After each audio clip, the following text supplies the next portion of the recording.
Un año nuevo ha llegado a nuestra historia como iglesia. Comienza un nuevo ciclo en Oreb, y esto nos ha hecho plantearnos nuevos objetivos y nuevas metas. Tenemos nuevos ministerios, nuevas estrategias, porque como iglesia y ante la situación que como sociedad estamos viviendo, es necesario reinventarnos, buscando siempre la meta principal que como comunidad de fe tenemos: anunciar a Jesús al mundo, enraizarnos en la palabra de Dios y glorificar a nuestro Dios en cada paso que damos. Gracias a nuestros pastores, cantantes, editores de audio, editores de video, hermanos que manejan las redes sociales, familia en la fe que da like, que comenta, que comparte. Cada acción que hacemos en las transmisiones de la iglesia es favorable para que el mensaje llegue a cada hogar. Continuemos compartiendo el Evangelio a todos cuanto podamos. Bienvenidos a Oreb, una comunidad con los brazos abiertos. Bienvenidos a esta transmisión, hermanos. Les damos la más cordial bienvenida y les mandamos un saludo. Los extrañamos y los abrazamos a la distancia. La palabra de Dios dice en Salmo 117: Alabad a Jehová, naciones todas, pueblos todos, alabadle, porque ha engrandecido sobre nosotros su misericordia, y la fidelidad de Jehová es para siempre. Aleluya. Vamos a orar, hermanos. Señor, cuántas gracias te damos por este día. Gracias, Señor, por esta transmisión, por la tecnología que nos permite estar cerca de nuestros hermanos. Te pedimos esta palabra sea de bendición para todos, en el nombre de Cristo Jesús. Amén. Amén.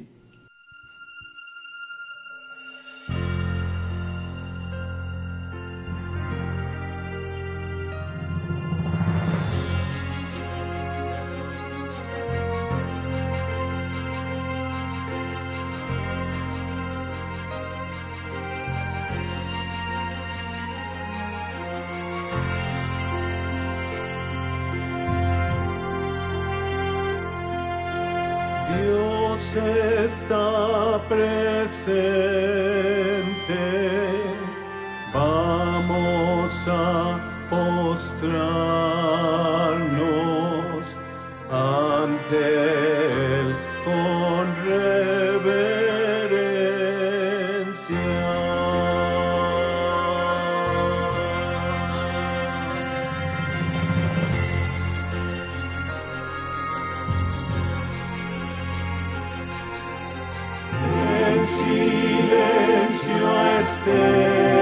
estemos frente a su grandeza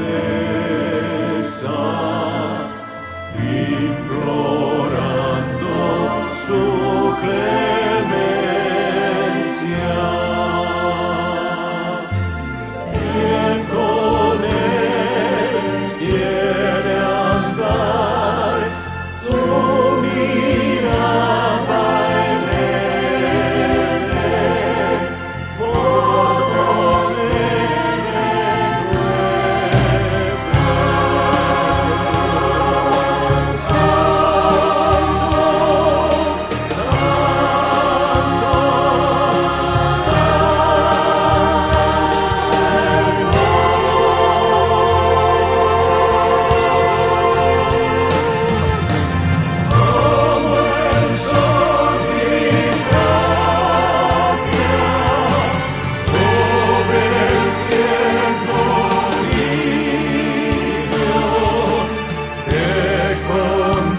Bendito sea nuestro Señor. Amados hermanos, gracias a nuestro Padre porque estamos en este culto. Gracias a Dios por todas las personas que están conectadas, miembros de nuestra iglesia, porque seguimos siendo iglesia. La palabra del Señor sigue bendiciéndonos. Y cuánto lo necesitamos, hermanos. Cuánto necesitamos seguirnos alimentando, congregándonos de esta manera como ahora la pandemia nos lo permite. Miren lo que dice la palabra de Dios en el Salmo 33, versículos 20 al 22. Nuestra alma espera a Jehová, nuestra ayuda y nuestro escudo es Él. Por tanto, en Él se alegrará nuestro corazón, porque en su santo nombre hemos confiado. Sea tu misericordia, oh Jehová, sobre nosotros, según esperamos en ti. Hermosa palabra, hermoso salmo, hermanos. Somos ellos los que esperan en Dios. Nosotros somos el pueblo del Señor, esperamos en Él en todo tiempo, en tiempo de aflicción, en tiempo de prueba. Nos sostenemos en Él y nos alegramos en nuestro Padre Celestial. Amén.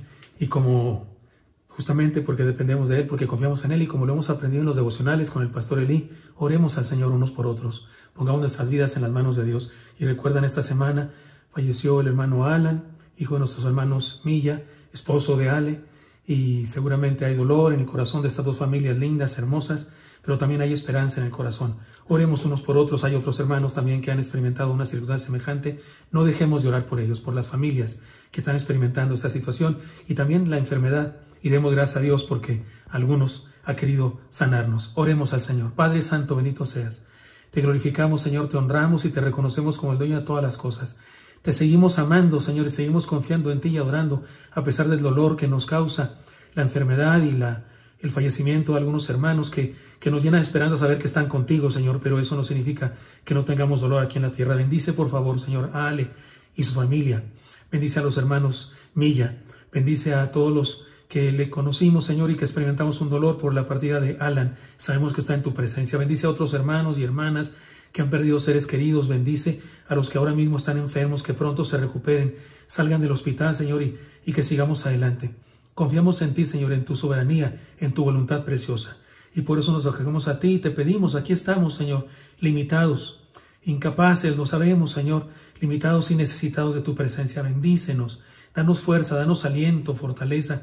Bendice a los atribulados, a los tristes, a los angustiados, y que tu presencia en nuestra vida, Señor, haga la diferencia. Te lo pedimos todo, con mucha gratitud también por lo que eres en nuestra vida, en Cristo Jesús. Amén. Amén. Amén, hermanos, y sigamos en nuestro culto alabando a nuestro Dios. En medio de toda nuestra necesidad tenemos refugio en Él. Alabemos su nombre. Amén. Qué bendición es estar juntos como iglesia, como cuerpo de Cristo en este culto. Y quiero hacer un anuncio muy especial y para ello quisiera introducirme leyendo este texto bíblico que está en 1 Tesalonicenses 4, 13 y 14, que dice así: Tampoco queremos, hermanos, que ignoren acerca de los que han muerto, para que no os entristezcáis como los otros que no tienen esperanza. Porque si creemos que Jesús murió y resucitó, así también traerá Dios con Jesús a los que han muerto en Él. Como iglesia hemos experimentado el fallecimiento de un número de hermanos que eran parte de nuestra iglesia y nos duele el corazón, lloramos, estamos tristes por eso, pero también tenemos esperanza porque sabemos que en Cristo hay vida eterna. Y apoyamos, estamos sosteniendo en oración, pero no solo en oración, sino con amor de palabra y de hecho por aquellas familias que han perdido un ser querido, por todos nuestros hermanos que tienen el corazón roto igualmente por la pérdida de un ser querido.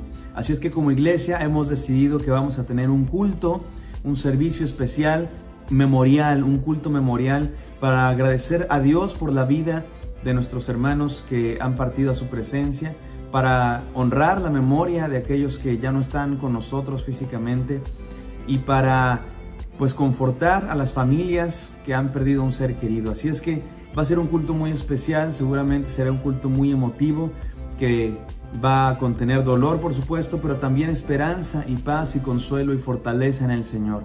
Va a ser un culto muy, muy bendecido y muy especial. Así es que aún no tenemos la fecha porque les queremos pedir algo. Tenemos los nombres de algunos hermanos de nuestra iglesia que han fallecido y las familias que les sobreviven, pero no queremos dejar pasar a nadie. Así es que si usted perdió un ser querido, si usted quiere que recordemos a su familiar en este culto, por favor háganos llegar sus datos. y esta información al teléfono de la iglesia o al correo electrónico de la iglesia. Es para gente de nuestra iglesia que ha partido a la presencia del Señor. Queremos recordar a los miembros de esta congregación que ya no están entre nosotros. No es necesariamente para cualquier persona que usted conoce que falleció, sino para los miembros de nuestra iglesia. Queremos recordarles, queremos honrarles, honrar su memoria y confortarnos unos a otros en solidaridad cristiana, en hermandad, porque eso somos, una familia. Entonces va a ser un culto muy especial y les invito a que nos hagan llegar esa información. Que Dios les bendiga, mis queridos hermanos.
Hola mis queridos hermanos, hoy quiero invitarlos al concierto Enamorados. Este próximo sábado 13 de febrero a las 8 de la noche.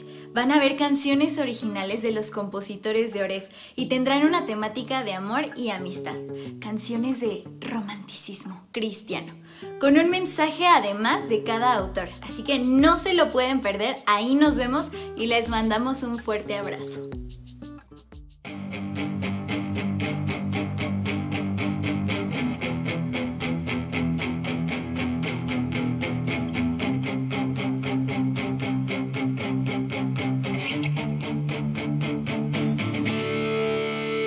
Bajaste a la tierra, te hiciste un hombre, tomando la forma de un siervo humilde, y no escatimaste tu vida, viniste a morir en la cruz, sufriste la muerte de un vil delincuente, cargaste mis culpas, y siendo inocente, tomaste el lugar del culpable.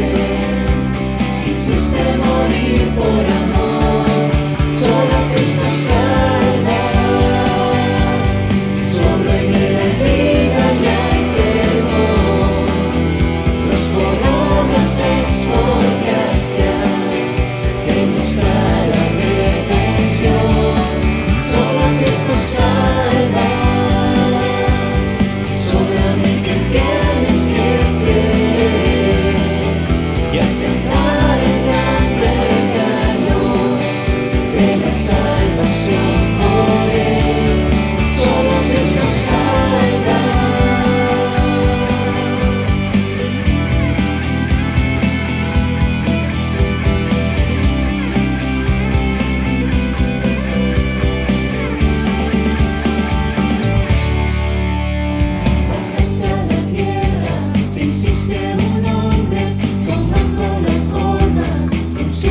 Bueno, sí, hermano, ¿cómo está usted? Sí, claro, qué bueno que me preguntas.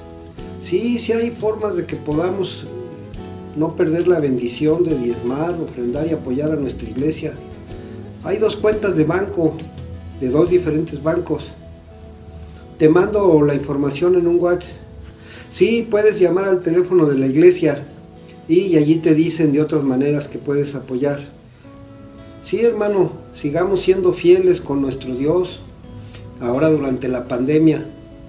Sí, nosotros como adultos mayores de la tercera edad o más, sí, también podemos y debemos participar. Que Dios te bendiga, hermano. Sí, hasta luego. Bendiciones. Perfecto. Así le mando. Ya tienen la información. Gracias a Dios. En Oreb, continuamos trabajando para ser discípulos y llevar el mensaje del Evangelio a quienes son parte de nuestra congregación, así como a aquellos que quieren escucharnos durante este tiempo de contingencia. La provisión que el Señor da a su iglesia por medio de nosotros nos permite seguir proclamando el Evangelio, enseñando la palabra, sirviendo al prójimo y conviviendo en amor a distancia. Todo esto con el único fin de adorar a Dios sobre todas las cosas hasta mostrar el carácter de Cristo. Mantengámonos fieles en nuestra mayordomía y disfrutemos de las bendiciones y el cuidado de Dios, teniendo la convicción de que en todo somos más que vencedores por medio de aquel que nos amó. Amén, amén. Y estamos listos para escuchar el alimento que Dios tiene para nosotros, la preciosa palabra de esta mañana. Amados hermanos, levantemos nuestra Biblia, si es posible, con nuestra mano derecha y digamos nuestra declaración de fe que dice: la palabra de Dios contenida en este libro es la verdad que acepto creer, es la enseñanza que me comprometo a seguir y es la esperanza que me atrevo a confesar. Nada me impide recibirla, nadie me evitará que la haga parte de mi vida y por ningún motivo dejaré de proclamarla. Estoy aquí para leerla, oírla y vivirla diariamente. Amén. Amén. Adelante con la palabra de Dios, hermanos. Escuchemos, seamos bendecidos. Es momento de la predicación de la palabra de Dios. Nos hemos gozado en este culto, escuchando las alabanzas, alabando a Dios con nuestra voz, poniendo nuestra vida en las manos del Señor a través de la oración. Y ha sido un momento hermoso. Estamos muy gozosos, muy bendecidos, porque, mis queridos hermanos, hoy iniciamos un nuevo año como iglesia, un nuevo domingo. Nos gozamos muchísimo el domingo pasado con el día de ayuno y oración. Fue una tremenda bendición, extraordinaria, poniéndonos toda la mañana delante del Señor con oraciones, con predicación, con cantos, alabanzas y poniendo tantas peticiones que hay en nuestra iglesia delante del Señor. Fue hermoso. Y en la noche el culto de clausura con el pastor dándonos palabras finalmente frente a la cámara después de tanto tiempo de no hacerlo. Fue una gran bendición, respuesta a nuestras oraciones. Fue un día redondo, súper bendecido. También nos gozamos mucho con toda la serie de sermones Más que Vencedores, con las que acabamos el año eclesiástico, comenzamos el año natural en enero y Dios nos recordó que somos más que vencedores. Dios habló, eso es seguro, eso es un hecho. Dios habló. Ahora depende de ti si escuchaste la voz de Dios y abriste tus ojos, tus oídos para recibir lo que Dios nos dijo, que somos más que vencedores. Y pernicao, y es un gozo. Y todo eso ya pasó, mis queridos hermanos, y sigue continuar a lo que sigue. Y estamos muy contentos porque hoy iniciamos un nuevo momento, un nuevo periodo, una nueva etapa como iglesia. Y vamos a estar predicando. Déjenme les cuento lo que va a pasar, mis queridos hermanos. Durante los siguientes meses vamos a estar predicando sobre el Sermón del Monte, las palabras de Jesús, la enseñanza de Jesús en el Sermón del Monte, que es algo importantísimo para todo cristiano. Lo vamos a estar estudiando detenidamente durante varios meses. Van a ser varias series de sermones, no solo una, varias series de sermones con diferentes temas, todos basados en el Sermón del Monte, y va a ser una bendición extraordinaria. Yo les invito a que se preparen, que escuchen la voz de Dios y que estemos muy emocionados, expectantes por lo que va a pasar. Y el sermón de hoy, mis amados hermanos, el sermón de hoy no es parte de ninguna de esas series. El sermón de hoy es más bien como una introducción a todas las series basadas en el Sermón del Monte. Entonces el día de hoy es único, especial, irrepetible, y espero que todos estén muy emocionados por lo que viene, y más cuando escuchen este título, porque el mensaje del día de hoy se titula Conspiración Divina. La conspiración divina. Y se estarán preguntando, ¿qué es eso? ¿De qué va eso? ¿De qué trata? Déjenme les explico. Y déjenme comienzo preguntándoles, mis queridos hermanos y amigos, ¿ustedes les gustan, se creen las teorías de conspiración que hay en el mundo, las teorías conspiratorias? En el mundo hay un montón de teorías de conspiratorias. Hay gente que piensa que los alienígenas viven entre nosotros y que andan por ahí. Yo tengo primos que parecen alienígenas, pero no creo que sean. Hay gente que piensa que los alienígenas son los que han venido a la Tierra y que ayudaron a construir Stonehenge y las pirámides de Egipto, como las pirámides de los mexicas y de los mayas y de los incas, y que son los alienígenas los que están gobernando el mundo de alguna manera. Hay quien piensa que son los Illuminati los que gobiernan el mundo, que yo no sé qué cosas sean los Illuminati, pero están detrás del mundo, controlándolo todo y decidiéndolo todo lo que pasa en este mundo. Hay quien piensa que la Tierra es plana. Hay quien dice que la Tierra es plana y que no sé quiénes poderosos del mundo nos han estado engañando, yo no sé para qué, diciéndonos que la Tierra es redonda y que hay galaxias y que no sé cuántas cosas, cuando en realidad la Tierra es plana y bueno, y tienen sus argumentos y algunos se convencen, y es toda una religión eso, basada en esta teoría de conspiración. Y hay quien dice que la vacuna contra el COVID es una cosa que va a transmitir en la vacuna la marca de la bestia de la que habla el Apocalipsis. Y bueno, hay un montón de teorías conspiratorias, algunas muy absurdas, muy locas y muy ridículas, otras que tú dices, oye, pues esto no suena tan descabellado, a lo mejor tiene algo de verdad, y seguramente hay algunas que tienen algo de verdad. Les confieso, desde mi muy particular punto de vista, si soy honesto con ustedes, yo soy escéptico a todas esas teorías de conspiración, no me gusta creerlas, no pienso que sean verdad. No niego que haya poderosos en el mundo que influyen en el devenir de la historia y en la sociedad para controlar ciertas cosas. No niego eso, pero es que algunas de estas teorías, la mayoría, parecen más sacadas de película de ciencia ficción que de un análisis serio, profundo de la sociedad, histórico, ¿verdad?, sociológico y con evidencias claras. Entonces, no me gusta creer esas teorías de conspiración, más bien soy escéptico. Pero, sin embargo, el día de hoy, mis queridos hermanos y amigos, les voy a hablar de una teoría de conspiración. No les voy a hablar de una teoría de conspiración, les voy a hablar de una conspiración real. La conspiración más antigua del mundo, la conspiración más profunda del mundo, la conspiración más importante de la historia. Una conspiración que empezó desde antes de que existiera el mundo. Estoy hablando de la conspiración divina, la conspiración de Dios, porque Dios también está conspirando algo. Dios está maquinando algo. Dios está planeando algo. Y no solo planeando algo, Dios está haciendo algo efectivamente en el mundo. Y a veces parece que no está ganando Dios.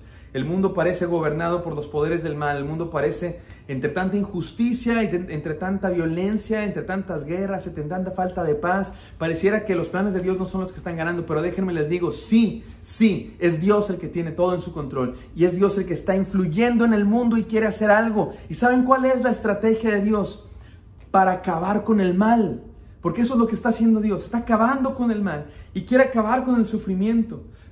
Y Dios quiere restaurar el propósito original de Adán y Eva, con el que Dios creó a la humanidad. Y Dios desde entonces está trabajando en el mundo y está haciendo cosas. ¿Y saben cuál es su estrategia de Dios para acabar con el mal? ¿Saben cuál es? Escuchen con atención. Hacer discípulos. Y tú dices, ¿qué? Está muy simple eso, está muy sencillo. Yo me esperaba algo mucho más elaborado, algo mucho más maquiavélico, no sé, es Dios. ¿Por qué no puede inventar un mejor plan? Hacer discípulos, sí, hacer discípulos. ¿Te parece simple, sencillo, poco importante? Pues déjame decirte, no lo es. Es algo súper importante y súper profundo. Es la estrategia de Dios, con la que Dios quiere transformar al mundo, con las que Dios quiere cambiar vidas, con las que Dios quiere impactar este planeta. Y lo está haciendo discípulos a través de personas que Dios está transformando. Es como quiere cambiar este mundo. Esa es su conspiración. Y vamos a la palabra de Dios ahora.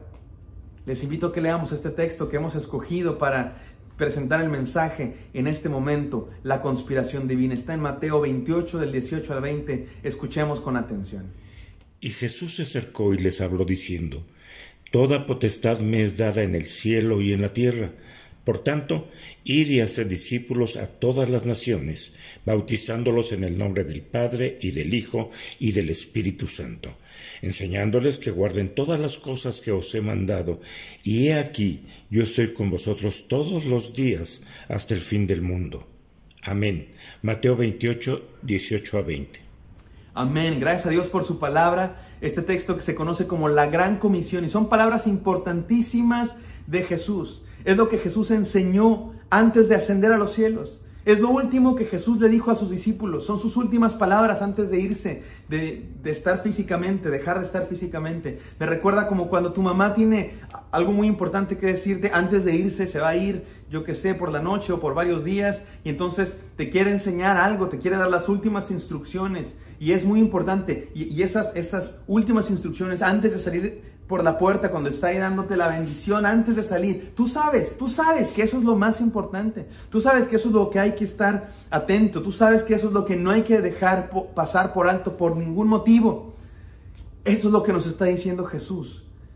En otras palabras, esto es lo que a Dios le preocupa, si es que se puede decir así metafóricamente. Esto es lo que a Dios le preocupa. ¿Y qué es? Hacer discípulos. Miren, este es el imperativo de este texto. Algunos piensan que el imperativo es id. Vayan. No, bueno, en el español id sí es un imperativo, pero en el griego ese verbo no es imperativo, es un participio. Una mejor traducción debería ser yendo, mientras van. El imperativo es hagan discípulos. Eso es lo que Dios quiere que hagamos. Eso es la orden de Jesús. Eso es lo más importante de esta conspiración divina.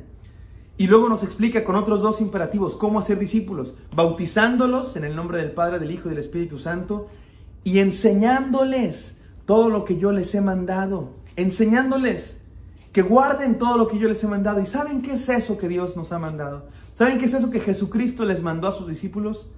El Sermón del Monte. El Sermón del Monte resume las enseñanzas que Jesucristo dejó. Por eso escogimos este versículo, porque conecta lo que Dios más quiere que hagamos, la orden de Jesús, la estrategia de Dios y el Sermón del Monte, porque eso, todo lo que Dios nos ha mandado, todo lo que Jesús les mandó a sus discípulos, está contenido en el Sermón del Monte. Digamos que el Sermón del Monte contiene la estrategia de la conspiración divina de Dios para transformar este mundo. Así es que déjenme decirles 3 cosas de cómo es esta conspiración divina. 3 cosas, vamos a ella. Número 1, es una conspiración que consumará la historia. Una conspiración que consumará la historia. En este primer punto quiero compartirles el contexto del Sermón del Monte. ¿Cuál es el contexto del Sermón del Monte? Este discurso de Jesús se encuentra en Mateo del 5 al 7. Y este evangelio de Jesús, mis queridos hermanos, este evangelio, el evangelio de Mateo, presenta a Jesús como la culminación de la historia, como la consumación del plan de Dios. Ya dijimos que si el universo tuviera una trama, si el universo tuviera una historia, tú te preguntas, ¿de qué va el universo? ¿Qué es? La trama del universo es el plan de Dios con la humanidad, la conspiración divina, lo que Dios está haciendo en el mundo. Y el evangelio de Mateo presenta a Jesucristo como el clímax, como el punto más importante de esa intervención de Dios en el mundo. Dios mandó profetas, Dios mandó leyes, Dios mandó reyes, Dios mandó sacerdotes, Dios mandó hombres y mujeres de la fe para que cumplan su conspiración. Pero lo más importante que hizo Dios, el punto máximo, la culminación, la demostración más grande de Dios actuando en la humanidad, en el mundo, es Jesucristo. Y Mateo lo hace de una manera muy interesante. Mateo presenta a Jesús como la culminación de lo que él conocía como la historia del mundo, la historia del pueblo de Israel. Lo presenta como la culminación de la ley, como la culminación de los profetas y como la culminación del reino de Dios. Comencemos a estudiar eso. La culminación de la ley. El evangelio de Mateo presenta una serie de similitudes entre Moisés, el escritor de la ley, según la tradición de los judíos, y Jesús. Hay una serie de similitudes, se parecen, los presenta parecidos, pero Jesucristo es mucho mayor. Déjenme ir a ello. Los dos, Jesús y Moisés, los dos fueron perseguidos por un gobernante malvado. En el caso de Moisés fue perseguido por el faraón. ¿Se acuerdan que su madre lo escondió para que no mataran a los niños? Jesucristo en el evangelio de Mateo también fue perseguido por un gobernante, Herodes. Los dos fueron sacados de Egipto. Jesucristo y su familia huyeron a Egipto y después regresaron a Judea, como dice el evangelio de Mateo, para que se cumpla lo que decía la escritura: de Egipto saqué a mi hijo. Y Moisés también fue el que liberó al pueblo de Egipto. Los dos estuvieron en el desierto 40 días. Jesucristo, antes de iniciar su ministerio, estuvo 40 días en el desierto orando al Señor. Y cuando fue tentado, ¿recuerdan eso? Que los ángeles y el Señor confortaba su corazón antes de comenzar su ministerio. Esto ya lo leímos en Mateo 4. Justo antes del Sermón del Monte tenemos todas estas similitudes que presentan a Jesucristo como uno mayor que la ley, pero que cumple la ley. Moisés también estuvo 40 días en el desierto cuando subió al monte a recibir la palabra de Dios, y también 40 años en el desierto antes de iniciar su ministerio de sacar al pueblo. Otra similitud es que los dos subieron al monte. Moisés subió al monte a recibir la ley de Dios, la revelación de Dios. Jesucristo también subió al monte, pero no a recibir la ley, sino a impartir palabra de Dios. Ambos subieron al monte, uno para recibir la ley, Jesucristo para enseñar. Otra similitud, que esta es la más clara en todo el libro en general. Moisés, según la tradición, escribió los 5 libros del Pentateuco, de la ley: Génesis, Éxodo, Levítico, Números y Deuteronomio. En el libro de Mateo, en el Evangelio de Mateo, tenemos 5 discursos también de Jesús, 5 grandes discursos, el Sermón del Monte y otros 4 que después hablaremos de ellos. Pero esto nos habla de que Mateo está presentando a Jesús como el que está reinterpretando la ley, como el que está diciendo: esta es la verdadera interpretación de la ley y no eso que ustedes andan pensando y llevan pensando tanto tiempo. Jesucristo está diciendo: esto es lo que Dios quiere, esta es la verdadera interpretación, y no solo eso, sino también la culminación, la consumación de la ley de Dios. Además, Jesús es presentado no solo como la culminación de la ley, sino también como la culminación de los profetas. Jesucristo es presentado, bautizado por Juan el Bautista y anunciado por Juan el Bautista. Juan el Bautista representa a los profetas.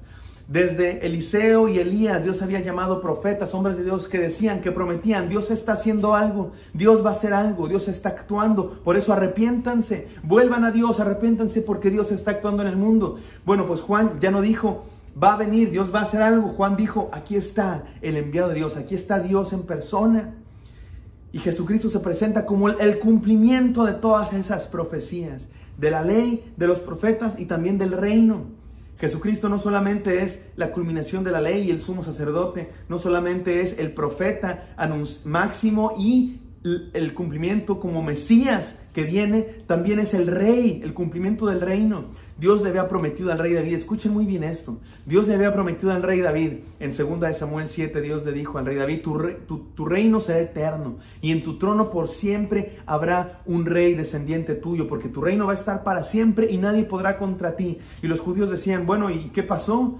Porque tú le prometiste eso a David, que siempre iba a haber un descendiente y que el trono iba a ser eterno, pero ya nos conquistaron los babilonios, los persas, los griegos, los romanos, y estamos juzgados y estamos oprimidos. ¿Dónde están todas tus promesas, Dios? Bueno, Mateo presenta a Jesucristo como el cumplimiento de esas promesas, como el descendiente de David, que es un rey, pero no es un rey con corona, sino que es un rey en un pesebre. Y este es Jesucristo. Y también es presentado Jesucristo como el descendiente, como el Mesías real, cumplimiento de la ley, de los profetas y del reino de Dios. Y Jesucristo vino a eso, a consumar la historia.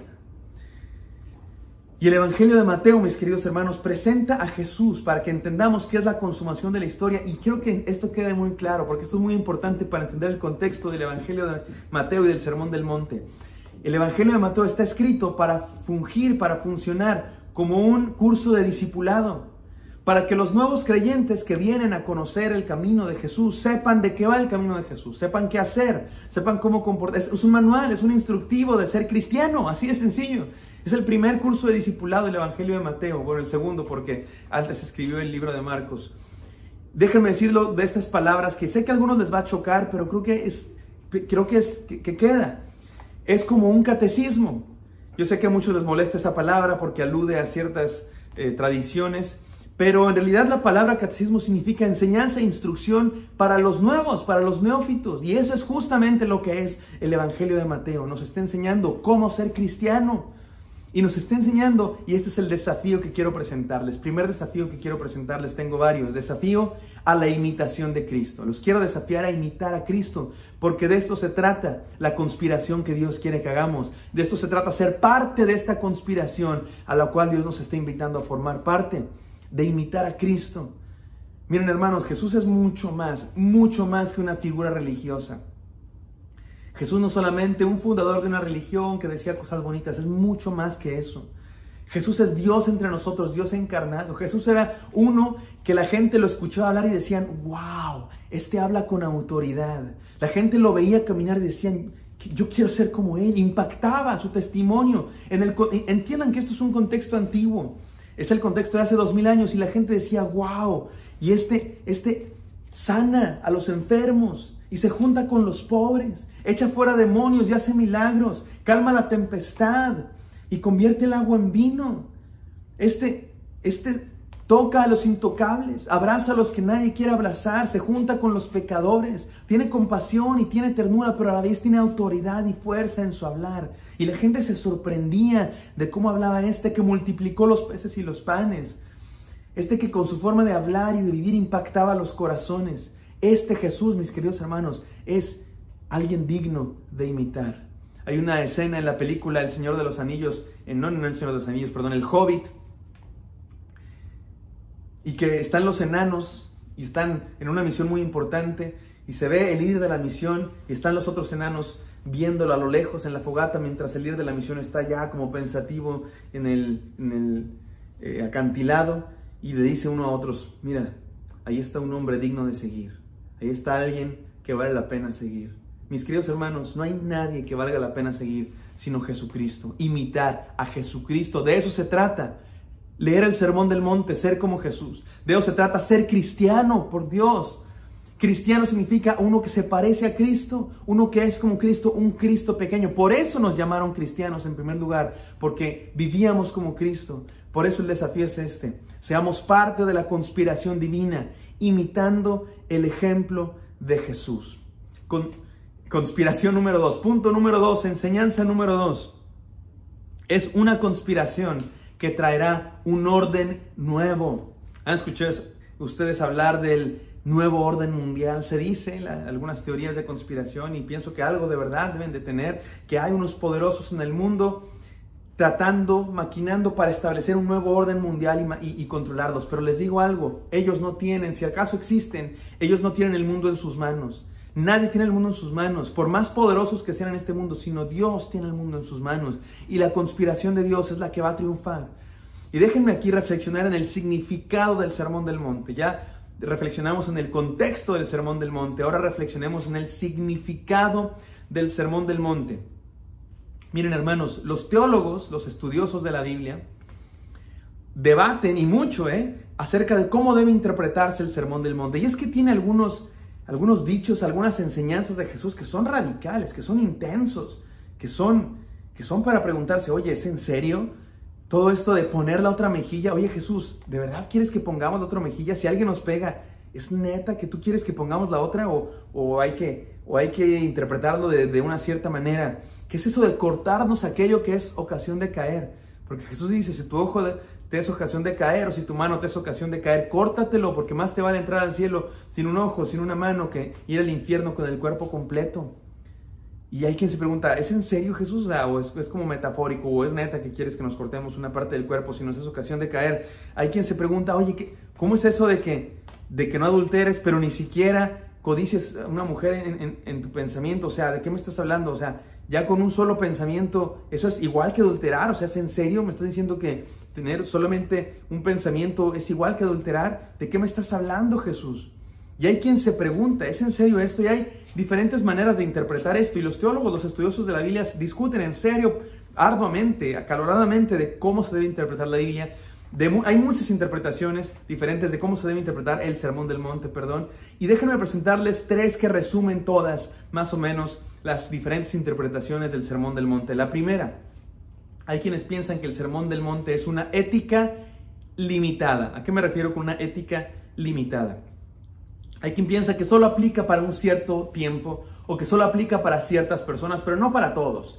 Hay quienes piensan que Jesús pensaba que el mundo se iba a acabar pronto, y que Pablo y los primeros cristianos pensaban que el mundo se iba a acabar pronto y que Jesús iba a regresar muy pronto, y entonces decían: bueno, toda esta ética de poner la otra mejilla y cargar la segunda milla es una ética para un tiempo específico nada más, no está pensada para toda la vida, 2000 años de historia que llevamos.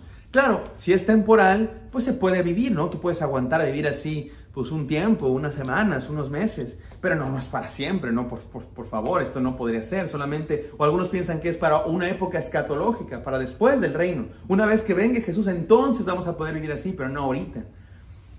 Hay quienes piensan que es limitada en el sentido de solo para ciertas personas. Bueno, es que no todos pueden vivir así. Algunos sí, los que dicen: no, yo voy a vivir así, los pastores, los sacerdotes, los clérigos, los monjes, ellos sí pueden escoger vivir así, apartados de todo mal y siendo muy buenos con el prójimo, y amando a los enemigos y poniendo la otra mejilla, pero no todos. O sea, no esperes que todos vivamos así, por favor, Jesús, no estás hablando en serio, ¿verdad?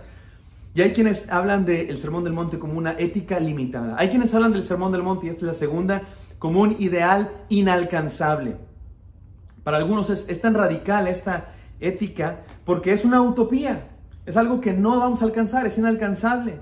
Déjenme les pongo este ejemplo de la utopía que me gusta, pero no me parece que es exactamente lo que habla el Sermón del Monte. Dicen que un pensador escribió esto y dice que le preguntaron, maestro, ¿qué es la utopía? Y él dijo, la utopía es algo que tú persigues y que cuando tú das un paso hacia ella, la utopía da un paso más y no la alcanza. Si tú das 10 pasos hacia la utopía da 10 pasos y nunca la puedes alcanzar. Y le preguntaron, ¿y entonces para qué sirve la utopía? ¿Por qué existe la utopía? ¿Para qué nos sirve? Y este pensador dijo, precisamente para eso, para caminar. La utopía nos sirve para caminar. Y hay quienes piensan que el Sermón del Monte es así.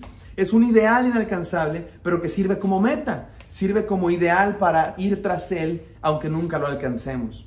Y suena bonito y muchos cristianos piensan que es esto, pero no me convence, mis queridos hermanos. Hay quienes piensan que tiene que ver con una intención interna nada más. Sí, es un ideal inalcanzable y que sí lo puedes cumplir, pero solamente como la intención interna, la disposición del corazón, si tienes como la intención de hacerlo, eso es cumplirla, pero realmente no se puede cumplir, pues nadie es perfecto, ¿verdad?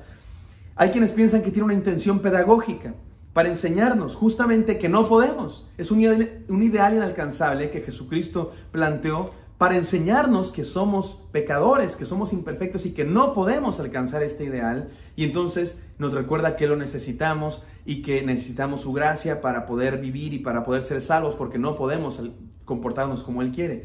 No me gusta pensar que es así, porque eso es justamente lo que tenía pensada la ley. La ley era para eso, dice el apóstol Pablo. Era para darnos cuenta que no podemos sin Dios y que somos pecadores y que necesitamos su gracia y que solamente en Jesucristo hay salvación.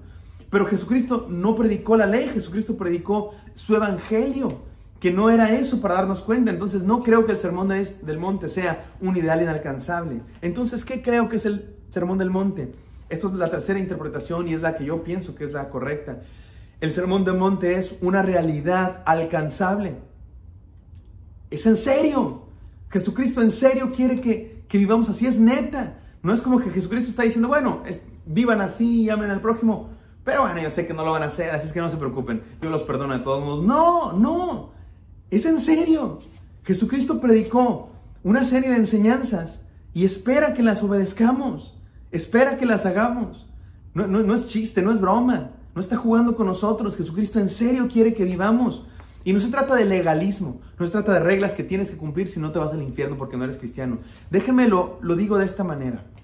Lo que Jesús predicó en el Sermón del Monte son iniciativas transformadoras. Iniciativas transformadoras. Miren, lo que Jesús presentó, lo que Jesús le preocupaba es que había un círculo vicioso. Había un círculo vicioso.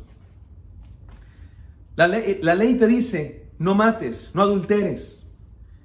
Y tú te puedes abstener de esas cosas. Bueno, está bien, no las hago. Pero Jesús dice, no lo es todo. Porque sigue existiendo el problema del corazón. Sigues odiando a tu enemigo. Sigues codiciando a la mujer ajena. Entonces, si no matas o no adulteras, pues da igual, porque igual tienes la intención en el corazón. Igual hay un círculo vicioso ahí. Te apartas de ese pecado pues porque la ley, o porque no quieres terminar en la cárcel por golpear a tu enemigo, o porque no quieres meterte en problemas. Pero el pecado ya está en tu corazón. Es lo mismo, es un círculo vicioso.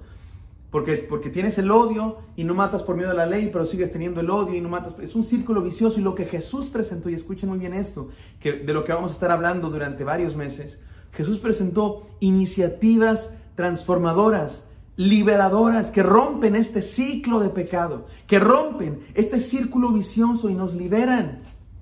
Y nos permiten vivir como verdaderos hijos de Dios, nos permiten vivir como conspiradores del reino de Dios. Nos permiten vivir como imitadores de Cristo.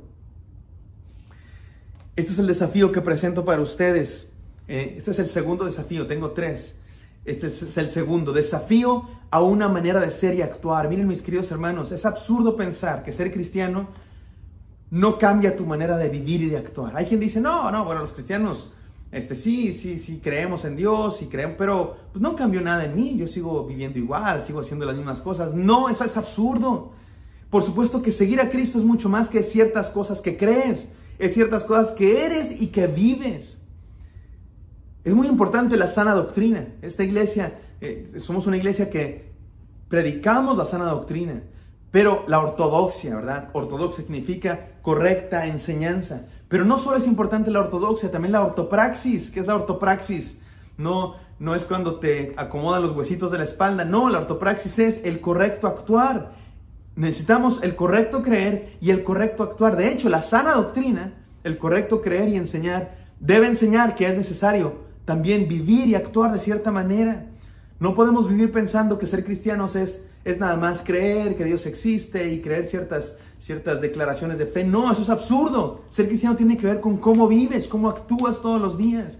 Y eso es lo que Jesucristo enseñó en el Sermón del Monte precisamente, y que estaremos estudiando los próximos meses. Y el desafío es este: seamos parte de la conspiración divina con nuestra forma de ser y con nuestra forma de actuar. Y por último, número 3, una conspiración que cambiará al mundo. Una conspiración que cambiará al mundo. Este es el contenido del Sermón del Monte. Ya hablamos del contexto, ya hablamos del significado. Ahora permítanme hablar del contenido del Sermón del Monte. En resumen, mis queridos hermanos, el contenido del Sermón del Monte es el reino de Dios. Jesucristo vino a predicar el reino de Dios, que hemos llamado en otras ocasiones el reino del revés, porque es un reino para vivir diferente al mundo. Los evangelios son muy claros en mostrar que este es el mensaje de Jesús. Tanto el evangelio de Marcos como Lucas, como Mateo, incluso Juan, presentan a Jesús predicando el reino de Dios. Miren cómo dice Mateo 4:7. Desde entonces comenzó Jesús a predicar y a decir: arrepentíos, porque el reino de los cielos se ha acercado. Esto es lo que Jesús predicaba, no lo que predicó en alguna ocasión, lo que Jesús predicaba. A eso se refiere este texto cuando decía Jesús comenzó a predicar, diciendo esto es lo que Jesús comenzó y siguió predicando, el reino de Dios. Y un punto específico importante de esta predicación del reino de Dios es el arrepentíos. Jesucristo dice: arrepiéntanse porque se acerca el reino de Dios. ¿Y qué es eso de arrepiéntanse, mis queridos hermanos? Significa cambien de dirección, cambien de mente. Nos ha contado el pastor que en algún idioma, no me acuerdo en cuál idioma, pero ¿se acuerdan las escoltas que dicen atención escolta, conversión a la derecha? Y luego vas dando los pasitos, ¿verdad? Hay un cierto idioma en el que esa palabra que la escolta dice conversión a no sé dónde, significa, se dice arrepiéntanse para la derecha. Y eso es la conversión a Cristo, arrepentirse, cambiar de dirección. No es nomás un sentimiento de culpa. Hay quien piensa que el arrepentimiento es sentimiento de culpa. Ay, sí, ay, me siento muy mal, me carcome la conciencia por todo lo malo que he sido. No solamente eso. Arrepentimiento y conversión es literalmente cambiar de dirección, ir hacia otro lado del que estábamos viendo. No solamente cambiar de camisa, sino cambiar completamente de meta hacia donde íbamos. Ahora vamos hacia otro lado. Y este reino que predicaba Jesús era un reino completamente diferente. Y Jesús lo presenta en oposición tanto al mundo como a la religión. Esto es muy importante. Jesucristo presenta su mensaje en oposición al mundo secular y a la religión. Porque el mensaje de Jesucristo no es religión, es palabra divina, es agua viva, no palabra muerta. En muchas ocasiones en este sermón Jesucristo va a decir: habéis oído que fue dicho, en el mundo les dicen, la religión les dice, pero yo les digo. Porque Jesús presenta una palabra diferente, una palabra nueva. Jesucristo vino a establecer un nuevo orden, un nuevo reino, vino a cambiar el mundo, pero no lo vino a hacer con espada, ni con ejército, ni con políticas públicas, ni con gobierno, ni con policías. Jesucristo vino a cambiar el mundo con paz, con justicia y sobre todo con su ejemplo de amor que obtuvo su expresión máxima en la cruz.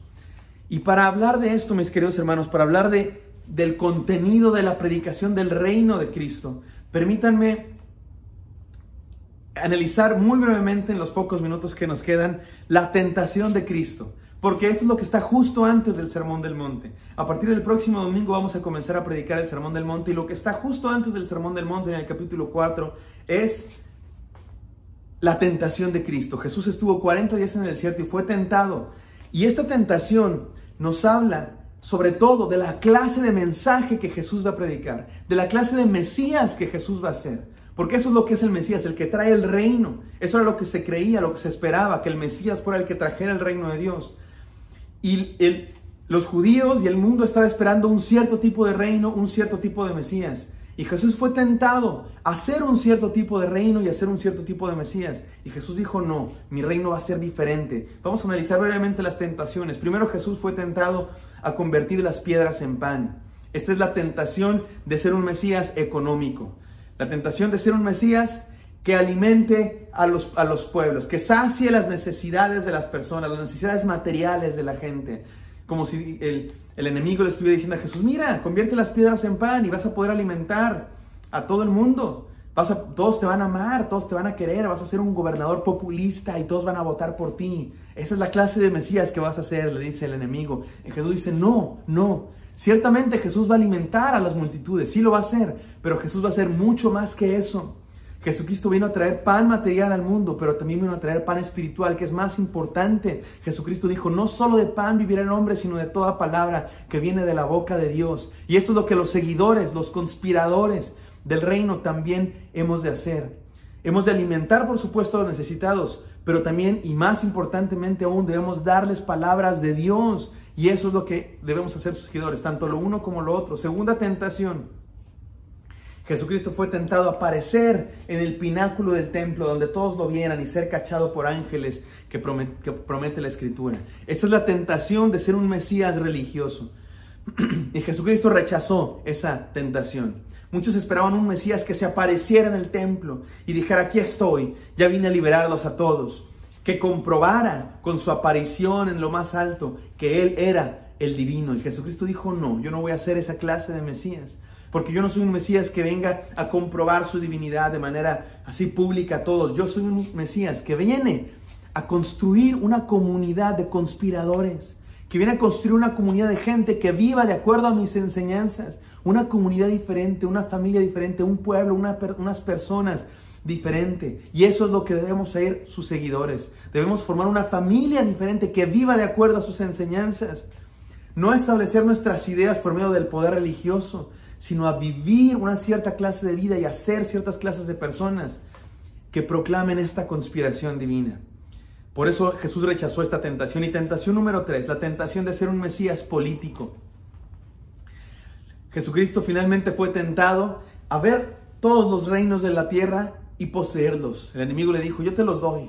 Y Jesucristo dijo, no, porque yo no voy a ser un Mesías, como muchos esperan, que venga a gobernar, que venga a establecer su poder político y militar y establecer su gobierno material sobre todo el mundo. No, hay gente que eso quiere. Hay gente, y eso soñaban los comunistas, eso soñaba Karl Marx, y eso sueñan los progres de ahora, ¿verdad? Que haya un gobierno que venga a traer paz y justicia a todos. Y cada vez que el ser humano ha intentado por sus propias fuerzas establecer la paz y la justicia, lo único que ha conseguido son dictaduras, opresión terrible. Ustedes estudian el comunismo y el socialismo, hermanos, suena hermoso. Y vamos a darle a todos lo que se merecen. Y que nadie sea dueño de nada, más bien todos somos dueños de todos y nos lo repartimos equitativamente. ¡Qué hermoso, qué bello! ¿Saben cuándo se ha logrado eso? Nunca. ¿Saben cuándo se logrará? Jamás. Porque los seres humanos no tenemos el poder para hacer una utopía, para traer el reino de Dios al mundo. No existe.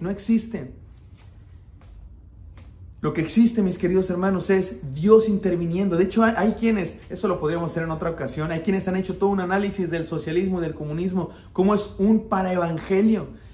Y eso es cualquier intención del ser humano, un evangelio falso, un evangelio humano. El único evangelio verdadero es el que Jesucristo vino a presentar, y Jesucristo dijo, no, yo no voy a ser esa clase de Mesías político. Yo no voy a establecer mi reino por medio del poder, voy a establecer mi reino por medio del amor sacrificial en la cruz. Y es todo esto, mis queridos hermanos, este reino al revés que Jesús vino a presentar en el Sermón del Monte, nos desafía a algo. Nos desafía a una reorientación de nuestros valores. Escuchen muy bien esto, una reorientación de nuestros valores. Hacia allá vamos los seres humanos naturalmente. Escuchar el Sermón del Monte, ser cristiano, ser discípulo de Jesucristo, significa cambiar por completo de dirección. Ahora voy para allá, por completo. Ser cristiano, mis queridos hermanos, lo digo, moléstese quien se moleste, es ser diferente, punto final. Un cristiano es diferente al mundo, así de sencillo. Hay gente que no le gusta eso. No, es que los cristianos O sea, sí creemos en Dios y todo, pero no, somos iguales que todos y nos llevamos bien. Y sí, claro, hay que llevarnos bien, hay que amar a todos, hasta a nuestros enemigos, pero no somos iguales, punto final. Y no se trata de una soberbia de yo soy especial, soy mejor que el mundo y ando por las nubes. No, se trata de en verdad ser personas que vivan el amor, que vivan las enseñanzas de Jesús en serio. Es en serio, el cristianismo es en serio, mis queridos hermanos.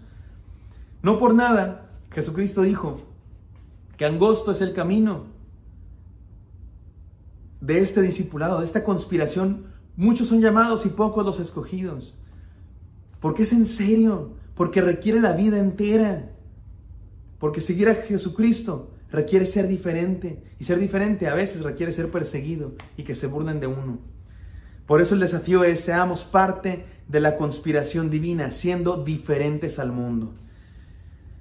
El desafío ha sido presentado 3 veces ahora, hermanos. Dijimos desafío a imitar a Cristo, un desafío a la imitación del ejemplo de Cristo, un desafío a una manera de ser y actuar diferente, y un desafío a una reorientación de nuestros valores. Mis queridos hermanos, dijo el Señor Jesucristo en Lucas 6:46, ¿por qué me llamáis Señor, Señor, y no hacéis lo que digo? Este es el desafío, hacer lo que Jesús dice, punto, a ser cristianos en serio. Porque de esto se trata, ser cristianos, hacer lo que Jesús dice. Y déjenme terminar diciendo lo siguiente: esta conspiración que Dios planeó en Jesucristo y que planeó desde antes de la fundación del mundo y que ha venido actuando en la humanidad desde hace milenios, te invita hoy a participar en esta conspiración. Y ¿sabes qué? Esta conspiración, hermano, ha funcionado. Cambió el mundo. 12 discípulos de Jesús, 12 iletrados, 12 pescadores, gente de clase sencilla, pescadores publicanos, celotes, gente en una esquina del Imperio Romano sin ninguna importancia. Escucharon el mensaje de Jesús y transformaron el mundo. Estas ideas que Jesús predicaba transformaron el mundo. Sencillamente el cristianismo es lo que más ha influido en el mundo, sin ninguna duda. Occidente está fundado en los cimientos del cristianismo, las ideas de libertad que tanto se proclaman hoy día, hermano, no se proclaman en el mundo musulmán, no se proclaman en el mundo hindú, ni budista, ni comunista, se proclaman en el mundo que ha sido influido por el cristianismo, así de sencillo. Cuando vivimos el cristianismo en serio, mis queridos hermanos, impactamos el mundo, hacemos algo diferente del mundo, pero se necesita discípulos en serio de Jesucristo, conspiradores, que estén dispuestos a imitar el ejemplo de Jesús, a vivir y actuar de una manera diferente, y a una reorientación de nuestros valores. Y a esto seremos desafiados en el Sermón del Monte. Señor, gracias por tu palabra. Gracias por este desafío a ser discípulos y enseñarles todo lo que tú nos has enseñado. Vamos a reflexionar meses en todo eso que nos has enseñado, Señor, para ser verdaderos discípulos, diferentes imitadores de ti, Señor, con otros valores, viviendo el reino al revés, siendo conspiradores tuyos. Permítenos ser eso. En el santo nombre de Jesús. Amén y amén.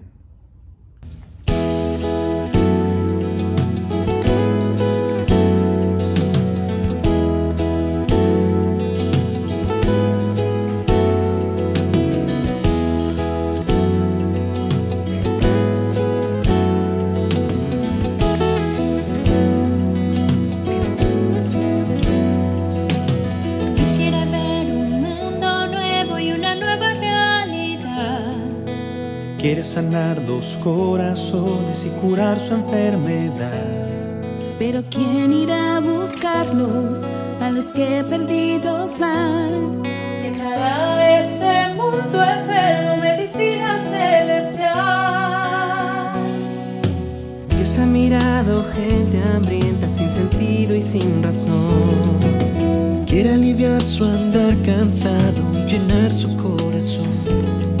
Pero ¿quién irá a buscarlos a los que perdidos van? ¿Quién irá a este mundo hambriento para compartir su pan? ¿Quién se parará en la brecha en favor de esta tierra? ¿Quién dará su vida entera a la causa del amor? ¿Quién irá por nuestro pueblo alcanzando el horizonte? ¿Y quién cruzará los montes entregando el corazón? Ven aquí, Señor Jesús.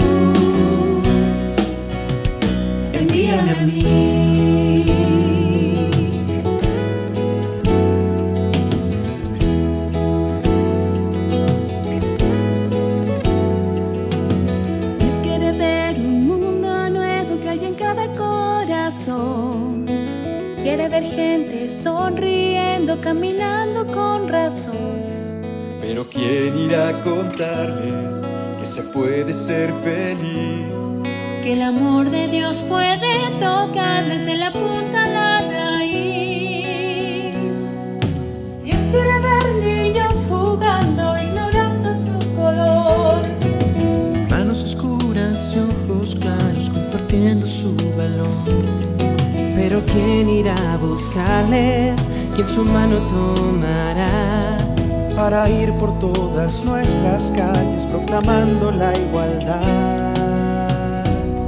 ¿Quién dará su vida entera para derribar fronteras, levantando la bandera del perdón y de la paz?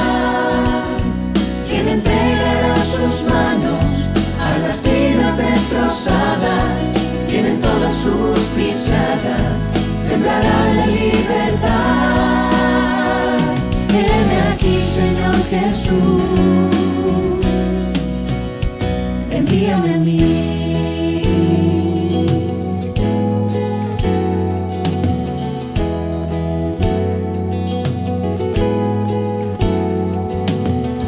Hoy digo, heme aquí, envíame a mí. Hoy digo, heme aquí, envíame a mí. Hoy digo, heme aquí, envíame a mí. Hoy digo, heme aquí, envíame a mí, Jesús.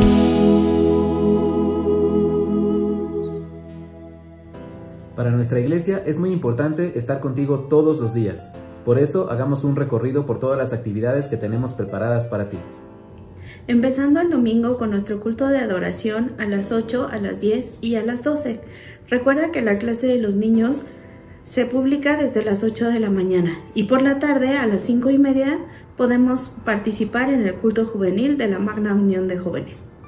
Los lunes empezamos el día con Tony Leal en Café con Leche y Adoración a las 8 de la mañana y a las 7 de la noche no te pierdas los cuentos con el Paz. El martes a las 9:30 de la mañana, Mujeres Oreb continúa estudiando la serie Inmunes con la armadura de Dios. A las 12 del día tenemos la clase de lengua de señas y a las 8 de la noche un devocional juvenil. Los miércoles a las 12 del día publicamos la clase de lectoescritura braille y a las 7:30 de la noche tenemos nuestro culto de oración en el cual seguimos estudiando la carta de Pablo a los Gálatas. Los jueves a las 8 de la mañana, Café con Leche y Adoración con Tony. A las 6 de la tarde, las enseñanzas del ministerio Somos Todos. Y a las 8 de la noche, el devocional juvenil. Los viernes a las 6 de la tarde tenemos nuestra salsita infantil. Así que si te interesa participar, manda un correo electrónico a la iglesia o bien haz una llamada telefónica para que te den más informes. Y ese mismo día, a las 8:30 de la noche, tenemos Radio Oreb. Los sábados a las 12 seguiremos con la serie Viviendo con Todo basada en Habacuc 3. Y a las 2 de la tarde tenemos el programa Adora Más Compartiendo Vida, en donde podemos cantar himnos y escuchar entrevistas a músicos y cantantes. Y no te pierdas el próximo sábado 13 de febrero a las 8 de la noche nuestro concierto especial Enamorados. Recuerda que todos los días tenemos nuestro devocional con el Paz. Y es muy importante que si aún no lo has hecho, te unas a un grupo de Súmate Más o una zarza. No te pierdas ninguna de estas actividades y síguenos en nuestras redes sociales en Facebook, YouTube, Twitter e Instagram. Participa con nuestro hashtag #SoyInmune. Mantengámonos conectados, démosle like y compartamos. Qué hermoso culto hemos tenido, hermanos preciosos. Cuánta falta nos hace este ánimo, ¿verdad? Y esta nueva serie preciosa preparada para este tiempo precisamente de tanta aflicción en la que estamos envueltos. Macarios, inmunes contra la tristeza. Precioso tema. Pastor, ¿qué significa Macarios? Macarios es una palabra griega que significa bienaventurados, es lo que se traduce en el Evangelio de Mateo, en las bienaventuranzas como bienaventurado, pero también significa benditos, afortunados, cosas maravillosas que Dios dice de nosotros. Entonces, eso es lo que somos. Amén, eso somos, hermanos, así vivamos, en medio de toda aflicción, amados hermanos. Somos macarios, bendecidos, bienaventurados. Amén. Oremos. Señor Santo, bendito seas. Gracias te damos por tu amor y misericordia. Gracias por lo que nos has enseñado hoy, Señor. Te pedimos que nos des fuerza para vivir. Lo hemos decidido eso, pero pedimos que tú nos fortalezcas para vivir conforme a lo que nos has dicho hoy. Y también conforme a lo que nos has de decir, porque nos has anticipado, que nos dirás muchas cosas hermosas, maravillosas y muy importantes de la vida cristiana. Estamos listos, Señor, para seguir escuchándote. Y otra vez te pido que bendigas a los enfermos, a los atribulados, a los que han experimentado la partida de un ser querido. Danos aliento, fortaleza. Pero te seguimos amando, Señor, y seguimos adorándote en medio de toda circunstancia, porque reconocemos que tú eres Dios, pastor nuestro, y nosotros ovejas de tu prado. Ahora pido que tu amor de Padre, tu gracia mostrada en Jesucristo y el poder de tu Santo Espíritu esté con tu pueblo por siempre. Amén. Amén. Estamos seguros de esto, que en medio de toda aflicción somos más que vencedores por medio de Jesucristo, quien nos amó.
Unidos, hermanos, sigamos conectándonos a todas las actividades de nuestra iglesia y sigamos orando unos por otros. Nosotros les agradecemos como familia el haber estado orando por nosotros, aún lo hacen y eso lo agradecemos muchísimo. Mi esposo se va recuperando despacito, pero se va recuperando, gloria a Dios, está con vida y no nos cansamos de glorificar a nuestro Dios. Sigamos unidos, hermanos, oremos unos por otros en medio de toda esta necesidad que estamos viviendo. Los amamos, hermanos, los extrañamos y oramos por ustedes. Amén. Ore, hemos sido puestos por Dios en esta tierra para vivir conforme a lo que Él dice que somos, bendecidos, es decir, bienaventurados. Vivamos así y compartamos con otros este evangelio maravilloso. Amén. Amén.